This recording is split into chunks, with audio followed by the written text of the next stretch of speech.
A penguin meme has detonated into a geopolitical embarrassment. China's state media is now openly ridiculing the Trump White House, not over tariffs, sanctions, or military brinksmanship, but over a viral internet joke tied to Greenland that has spiraled out of control.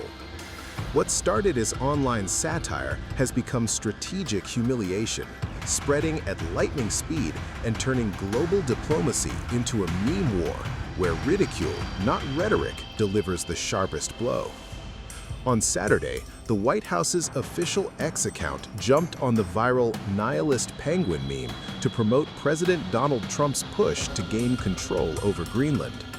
The post featured an AI-generated image showing Trump leading a penguin across an icy landscape toward mountains topped with a Greenland flag. In the penguin's other wing, a US flag.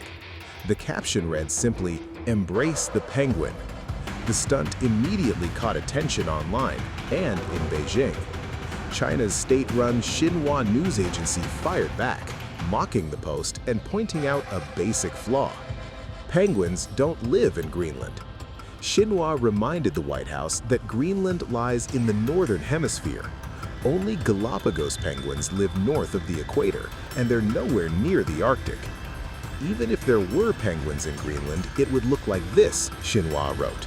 To make its point, the Chinese outlet released its own AI-generated video. It shows Trump dressed as Uncle Sam, dragging a resisting penguin on a leash while holding a baseball bat. The imagery framed the US push on Greenland as coercive rather than cooperative. The meme itself has a strange backstory.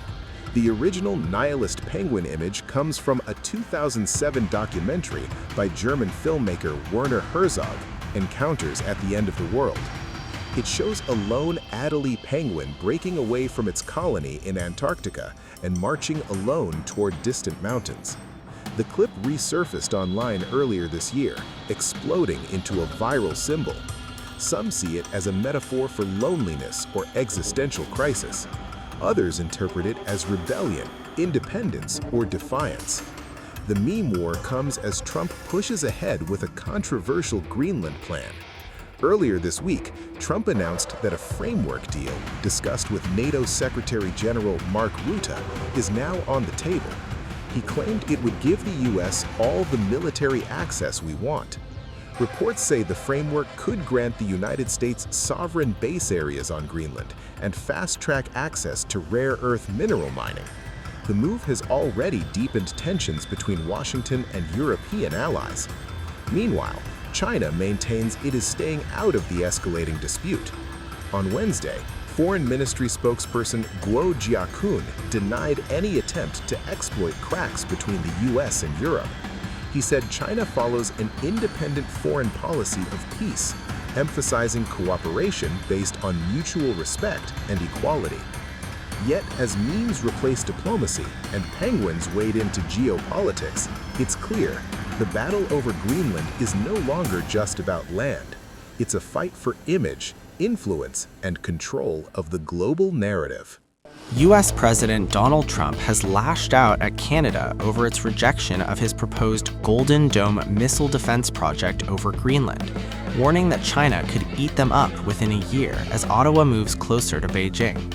Posting on Truth Social, Trump said Canada opposed the Golden Dome despite it offering protection to Canadian territory. He claimed Canada instead voted to do business with China, which he warned would eat them up within the first year. He wrote, and I quote, "Canada is against the Golden Dome being built over Greenland, even though the Golden Dome would protect Canada. Instead, they voted in favor of doing business with China." Trump's comments come amid rising tensions with Ottawa following remarks by Canadian Prime Minister Mark Carney at the World Economic Forum in Davos. Trump said the Golden Dome missile defense system would also protect Canada. Carney, in his WEF address, warned of an era of great power rivalry and opposed tariff coercion. Days earlier, on January 17th, he announced a new trade agreement with China, calling it a boost for Canadian workers and businesses. Canada has agreed to cut its 100% tariff on Chinese electric vehicles and an annual COP starting at 49,000 vehicles, rising to about 70,000 over 5 years. China will reduce tariffs on Canadian canola seeds from 84% to about 15%. Carney said China has become a more predictable partner than the United States. Canada currently faces a 35% levy on its goods, along with a 50% levy on imported metals and 25% on non-US automobiles. Meanwhile, US-China tariff threats eased after a Trump-Xi meeting, with exemptions on some Chinese products until November 10, 2026. The war of words now underscores deepening trade and security rifts between Washington and Ottawa. The global system has been turned upside down. Canada must forge a new path by navigating the world as it is, not as we would like it to be. We are charting this course with confidence, pragmatism, and ambition. There are disruptive superpowers in the world, more than one, and that's the way the world is. That's the truth. That's reality. And Canada needs to have relationships with major powers, trade relationships, but relationships that are tailored to our interests and values. In the gilded halls of Beijing's Great Hall of the People, a quiet geopolitical shift has taken shape. Canadian Prime Minister Mark Carney stood beside Chinese President Xi Jinping and, with a few carefully chosen words, signaled a reset that could redraw old lines of loyalty, trade, and power. Carney called it a new strategic partnership. Beijing calls it an opening. Canada can thrive in a new system, but to do so, we must be ambitious. We must work at speed and scale to find new partners, to diversify our trade, and attract unprecedented levels of investment in our country. And we must be pragmatic. That means we have to understand the differences between Canada and other countries, and then focus our efforts to work together where we're aligned. And it's with this approach that Canada is forging a new strategic partnership with China. President Xi and I are announcing that Canada and China are forging a new strategic partnership. It will focus on 5 key areas where both our nations stand to make substantial and sustained gains. The first is in clean energy and climate competitiveness, areas where Canada and China have immense strengths and complementary strengths. Second, we're expanding trade, particularly in agriculture and food, where Canada is a reliable partner. Third, our commitment to multilateralism and strengthening global governance comes at a time when all of this is in flux. Fourth, we're deepening engagement in public safety and security to protect our peoples. And finally, people-to-people ties and culture are being enhanced to enrich our lives. After years of frozen relations, arrests, retaliation, and mistrust, Canada and China are stepping back toward each other. Not out of nostalgia, but necessity. This is the first visit by a Canadian Prime Minister since 2017, before relations collapsed over the arrest of a Huawei executive at Washington's request and the jailing of 2 Canadians in China soon after. But today, the world is different. The United States, once Canada's unshakable anchor, has become unpredictable. Sweeping tariffs, trade threats, and Donald Trump's repeated jaw-dropping suggestion that Canada could become the 51st U.S. state. Ottawa has heard this message over and over again. In Beijing, Carney spoke of repairing an international system, of historic gains in agriculture and energy, of cooperation in a world under pressure. Behind the diplomatic language lies a hard economic reality. Canada will ease restrictions on Chinese electric vehicles, allowing nearly 50,000 EVs into its market. In return, China is expected to slash crushing tariffs on Canadian canola, a crop worth $4 billion and vital to farmers who've watched their second-largest market vanish overnight. Lobsters, peas, agricultural lifelines are now reopening. I'm very happy to be meeting you again.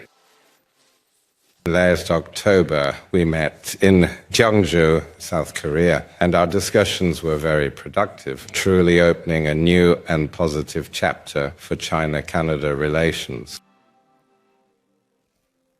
This is your first visit to China since becoming Prime Minister. The healthy and stable development of China-Canada relations serves the common interests of our two countries and benefits world peace, stability, development, and prosperity.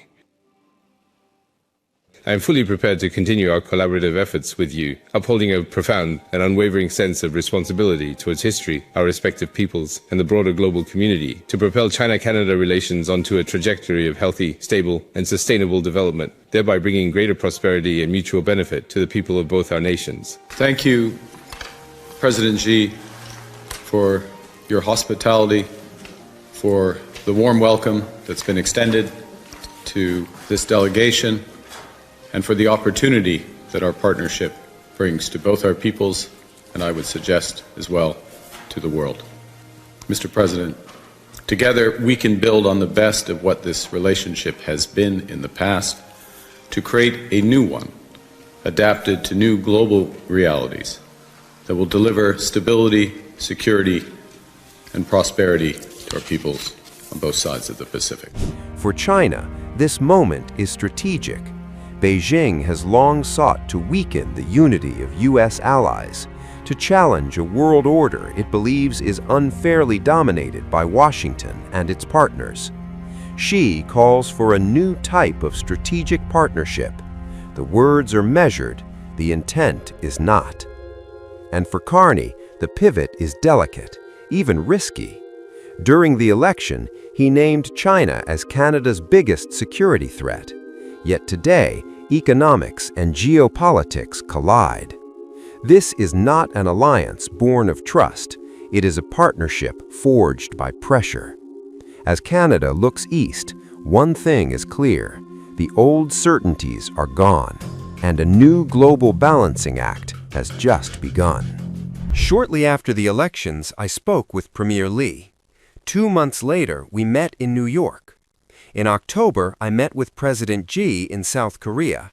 Through sustained, constructive, and pragmatic dialogue, particularly through visits by our ministers and caucus members to China, we are renewing this relationship so that it generates ambitious results for the people of both countries. China is the world leader in clean energy, producing over 75% of all electric vehicle batteries, over 80% of solar panels, and over 60% of the world's electricity. With a strengthened partnership in energy storage, as well as in energy production, we can cooperate to reduce emissions and stimulate massive new investments in clean energy technologies. In the coming weeks and months, we will launch a new ministerial dialogue to accelerate the implementation of our commitments regarding clean and conventional energy. Canada has an ambitious goal of increasing our exports to China by 50% by 2030. Supported by a new trade roadmap, we will also expand Canadian investment in China in areas such as services, energy, space art, agriculture, and cutting-edge manufacturing. We share several environmental objectives. Canada and China's leadership has allowed for the successful creation of a global framework for global economic biodiversity at COP15 in Montreal. That's why the third pillar of our strategic partnership has a renewed commitment to global governance. Furthermore, by collaborating, Canada and China can focus on the many areas of common interest, from climate competitiveness and finance to macroeconomic stability and multilateralism. The global system has been turned upside down. Canada must forge a new path by navigating the world as it is, not as we would like it to be. We are charting this course with confidence, pragmatism, and ambition. There are disruptive superpowers in the world, more than one, and that's the way the world is. That's the truth. That's reality. And Canada needs to have relationships with major powers, trade relationships, but relationships that are tailored to our interests and values. There are issues at stake for cooperation between Canada and China. There are challenges, but they are also clear. And therefore, yes, relations with China are more predictable now than other relationships for Canada. That's a lot of progress in agricultural products. We've made a lot of progress. We expect there to be more reduction in agricultural tariffs during the year. For a small part of the Canadian market, we expect a commitment to investment in Canada from the true leaders of the new industry. So this is an agreement that will create the future for our industry. Canada's position regarding Greenland is that the future of Greenland is a decision for Greenland, okay? First point. Second point, we are allies. We are allies in NATO, and Canada is firm and clear. We have obligations, commitments as a partner, as an ally in NATO regarding Greenland and Denmark, and we will honor our commitments, and we expect other NATO members to honor their commitments.